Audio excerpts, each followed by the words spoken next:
Good evening. Welcome to this evening's discussion on global financial crisis, GFC, spending, stock market, saving and employment.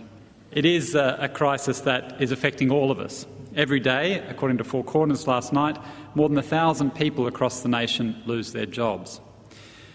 We all fear, I think, that we or someone close to us may be next. Many of us have seen our superannuation savings crash along with the stock market. For some people, this has meant postponing retirement plans.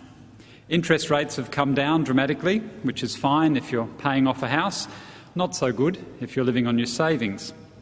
And how come credit cards seem to be impervious to interest rate cuts? There are fears of a new lost generation, kids leaving school who may never have a job. And we goggle in disbelief as failed CEOs leap from the cockpits of crashing companies with multi-million-dollar golden parachutes. So how are we to make sense of this crisis and how are we to survive it? Melbourne Conversations has lined up a stellar cast of speakers to address these issues from a range of perspectives.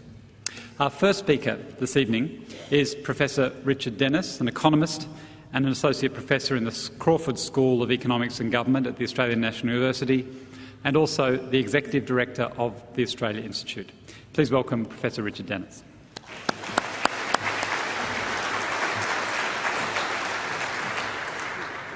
Thank you. Thank you very much for coming tonight and for the warm introduction.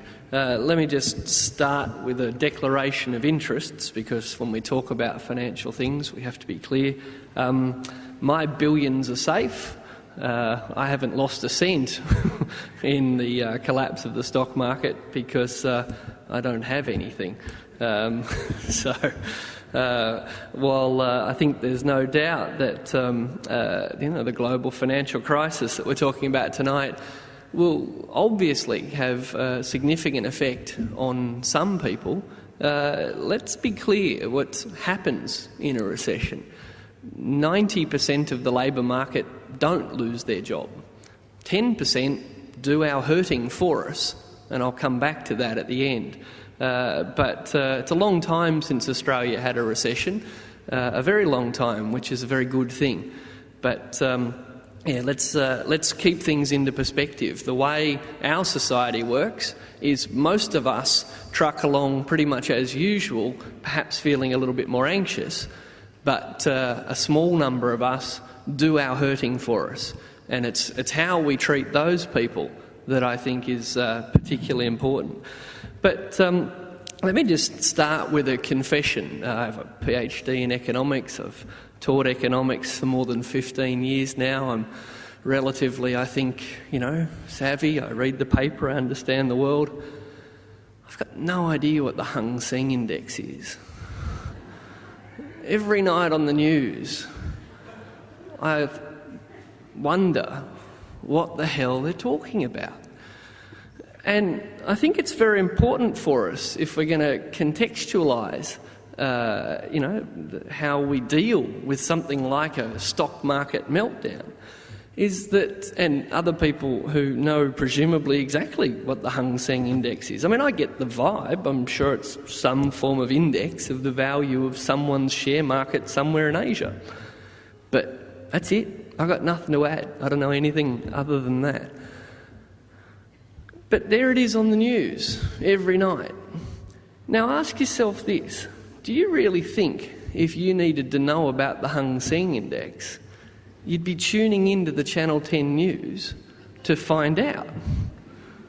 What's it doing there on the news every night? Presumably anyone who needs to know about it knows about it. Probably beeping in their phone right now if you're one of them. But the rest of us just stare at it. What's it doing there? Why are we getting told about it day in and day out? And I think it's really important to think about this because, as I said, it contextualises the news for you. You watch the news and you see people in the rest of the world, perhaps far less happy than ourselves. And we'd see some stories about maybe health or education or things that are important to us on the news.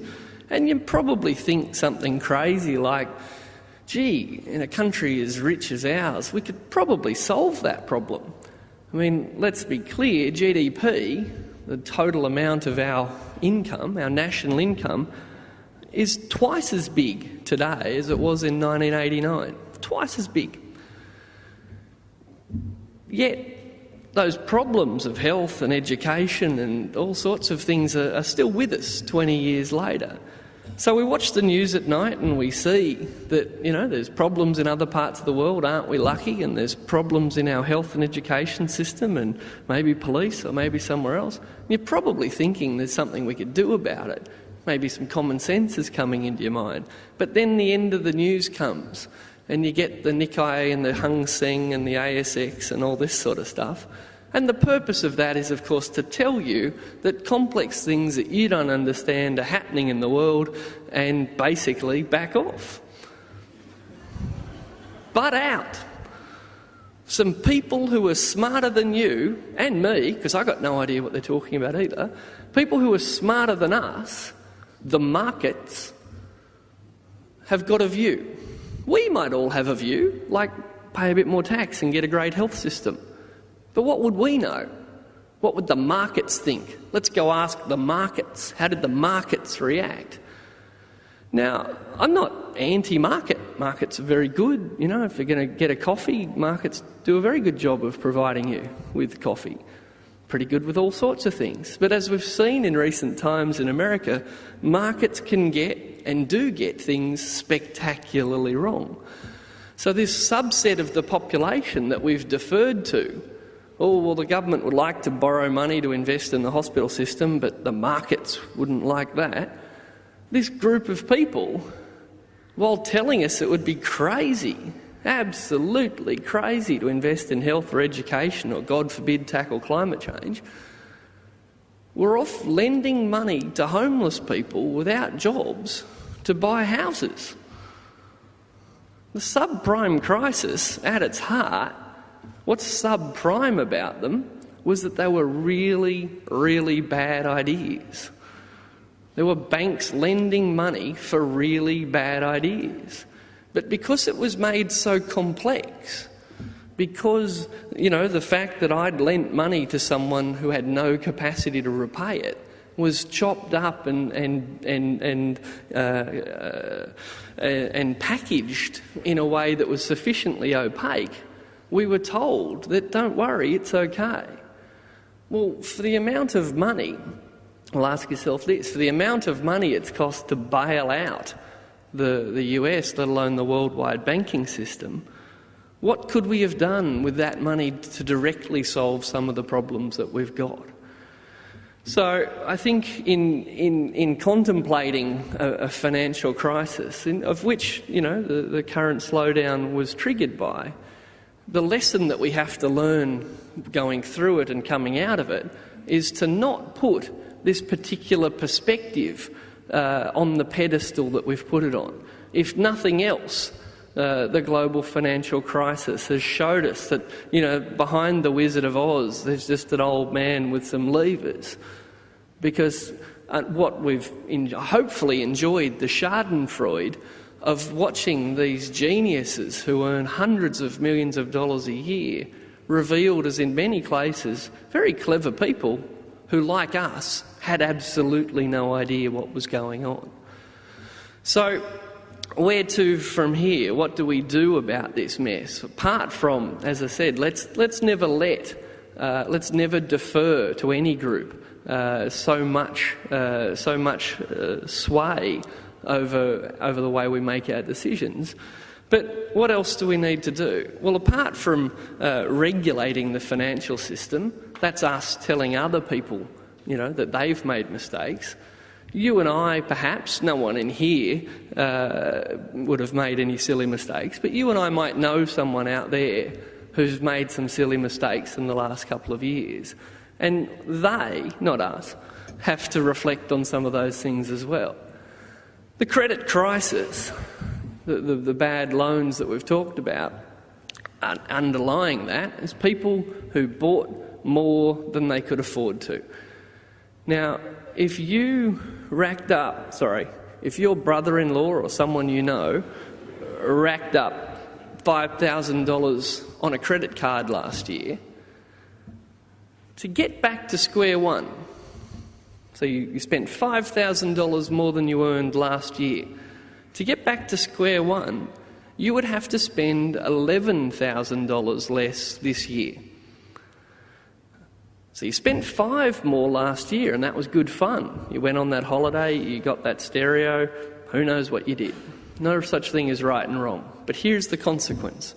If you spent $5,000 more than you earned last year, you're not going to be able to keep doing that this year. So you'll have to spend $5,000 less than you spent last year. To repay the $5,000, you're going to have to spend $5,000 less again. And, as we heard at the outset, those credit card interest rates sort of defy gravity. And you probably owe about $1,000 in interest. So that one little splurge of $5,000, this year, if you did that last year, this year, you've got to significantly lower your quality of life, your expenditure.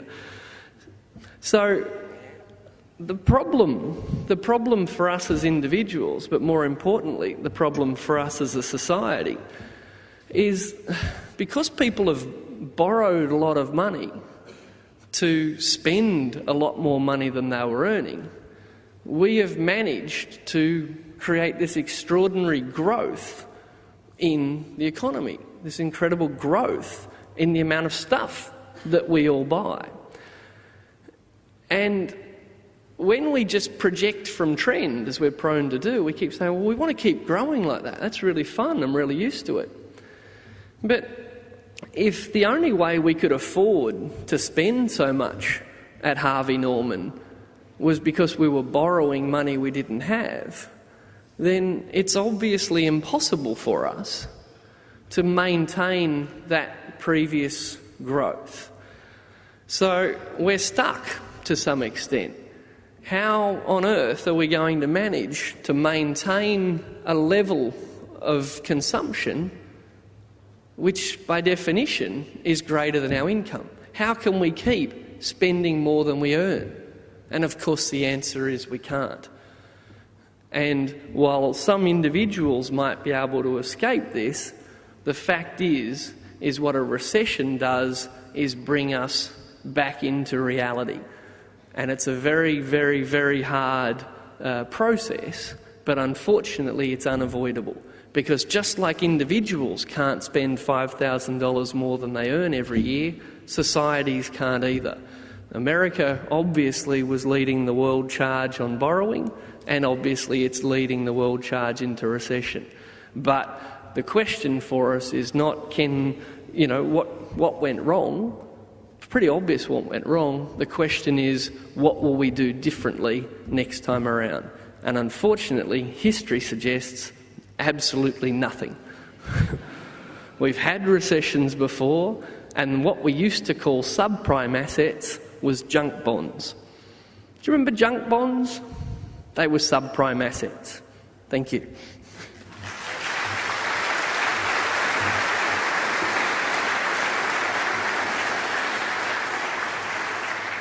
Thank you, Professor Richard Dennis, the Executive Director of the Australia Institute. The recent focus of our next speaker has been on labour market trends, analysing issues like the ageing of the workforce and skills shortages.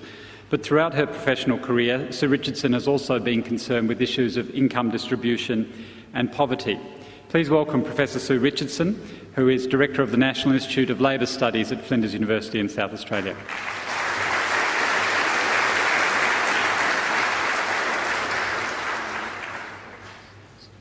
Thank you, Peter, and we haven't coordinated particularly, but Richard's final remarks were a perfect introduction for me.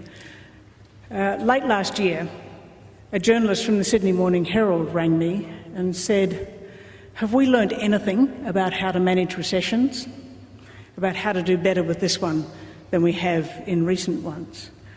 And I thought that was a great question, and I think the answer is no. Well, compared with the 1930s, I think we have actually learned. Compared with the 1930s, we now have a social welfare system, and we have governments around the world that are prepared to spend and borrow, and I think probably, and Ian MacDonald will be able to reflect more on this, but probably understand the macroeconomic dynamics a little bit better. But if we're talking about the post-war period and how do you deal with the consequences of recession, I think the answer is no, we've made very little progress. And this recession might give us a fantastic opportunity to do much better and think much more creatively about how to deal with the consequences. Not so much to prevent it happening, but given that it is happening, how do we respond? I want to just draw your attention to the fact that when we're talking about a recession, we're probably mentioning a decline in our GDP per person of 2-3%. This is a trivial number. This would take us back to a standard of living that we thought was completely comfortable for most people 2 years ago. This is not a tragedy. This is actually a very trivial problem. The reason that it causes such distress is because it is, as Richard alluded to, very unevenly distributed. It is concentrated heavily and causes disastrous outcomes for a small fraction of the population. And the large majority of the population actually doesn't notice unless they listen to the news. So if you're part of that large majority whose income is largely unaffected by a recession, probably the best thing to do is to not watch the news for the next 18 months and then surface again and it'll all be over. And the only thing that you will have noticed is that there are a large number of sales for the sorts of products and services that you quite like to buy, like great holiday deals and some pretty good prices on cars. And so you've actually done pretty well out of this recession. So for me, I think the big challenge to answer the question, how can we do better in managing the consequences of the recession, is to say we have to spread the cost more evenly across the population. We have to do that in every way that we can imagine and that is likely to be moderately effective. When you think about it, a recession means a fall in the demand for privately produced goods and services. So all the enterprises out there, the small businesses and the large businesses that provide goods and services that we want, that are in the private sector, well, most of them, will experience a decline in demand for their product. And as a consequence, they'll also experience a decline in the number of working hours that they want to employ and probably in their profits as well. Many businesses will fail, especially small businesses. So the people who lose their jobs, the businesses that fail, and the serious decline in profits for small enterprises cause enormous harm to the people on whom that lands. At the same time, those employed by the public sector, by contrast, experience an increase in demand for their services. So we see an increase in demand for the delivery of all the social welfare supports, an increase in demand for education, an increase in demand for health services because recession is really bad for your health, for those who are affected. So those of you who are employed in the public sector will largely not notice this recession except in terms of maybe an increased workload. And you can take some solace from the fact that for many years you've earned rather less than you could have earned if you'd been in the private sector, but at least now you have a job and many of your private sector colleagues don't. One of the other distinctive things about this recession is the big decline in the value of assets that's occurred. And in fact, this has happened first rather than last. It's a rather upside-down recession. It's been caused by the big decline in the value of assets. Now, there's one little cheery note to this. As again Richard alluded to, only those who have assets are affected by this. So it's the rich, it's those with the most assets who are most adversely affected by this recession, and I think we can even say that it's those smart people playing clever games in the financial sector who are most likely to have been bitten, because they're the only ones who had any idea about these extraordinary, complex financial instruments that were being constructed, and have probably invested in those sort of imaginative creations and lost their money on the way. I guess it's also hard for those on modest means who are recently retired or about to retire. So not all the people who've lost assets are those for whom it'll have little long-term consequence. But those of us who keep our jobs, and let me say those of us on pensions, are not going to be affected much by this recession. And we must remind ourselves that it's an extremely uneven in its impact and its consequences. So when you ask the question, what should we do about this recession? My answer is everything that we can to spread the cost. Now that means, I'll just offer a few suggestions. We should decrease wages, starting at the top. All those who are high-paid leaders in our society, I think, should lead by example and negotiate reduction in their pay. I would extend that right down the pay scale, because anybody who's got a job is better off than those who have lost their jobs. So if we can reduce wages rather than reduce the number of people employed, this is spreading the cost. I would also reduce hours worked, except for those on part-time jobs, rather than the number of people employed. Our society has been afflicted by a disease of overwork. This might be an opportunity for us to rethink that obsession with long hours of work and say, well, we won't think of a 50 or 60-hour week as a norm, we'll think of a 35-hour week as a norm, and of course reduce the wages commensurately, although you would not need to do that.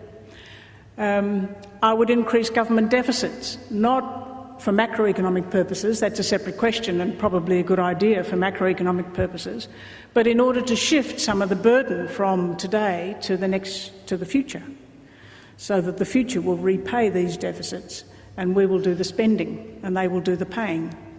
And I think that's part of, it'll be the same people by and large, but it'll be us in the future better off, assisting us in the present when we're having a major struggle. And I would support larger deficits both for the Commonwealth, for the state and for local government. I would increase taxes. I would have a temporary recession tax rise, right, to disappear, have a sunset clause when unemployment gets back to some reasonable level, to redistribute from those whose incomes are not much affected to the big losers. And I would identify and support all those sites of productivity in our society that are not private sector employment. And there are many of them. We're an extremely productive community in all sorts of ways. So we should support all those mechanisms for volunteering. We should support men's sheds and play groups and arts groups, all those places where productive things happen that don't rely on private sector demand. And not only would I have a temporary increase in recession tax, I would also have a temporary increase in expenditure on particularly unemployment benefits and other ways of protecting people from disastrous consequences. So the idea is to ensure that nobody experiences a disaster as a result of this recession. So unemployment benefits should rise. Again, I think that should be temporary, linked to the level of unemployment. I think we should be advocating in every way we can a moratorium on foreclosure, eviction, and encouraging strong and effective hardship policies for the providers of essential services. We should make a special effort to care for the future for the young people looking for their first real job, because we know from previous recessions that if you can't get your foot in the labour market when you start looking, then that can have a long and scarring effect. And let me conclude with just some thoughts on what you personally can do to help make your little contribution to dealing with this recession. First of all, employ someone if you can. If you're a firm or if you're a household, you yourselves can generate jobs. Pay your taxes cheerfully. Give to charities, because the demand on charities, of course, is rising and will continue to rise. Rail against excessive pay. And vote for governments that slightly decrease your income in order to provide support for those who are most harmed by this experience. Thanks.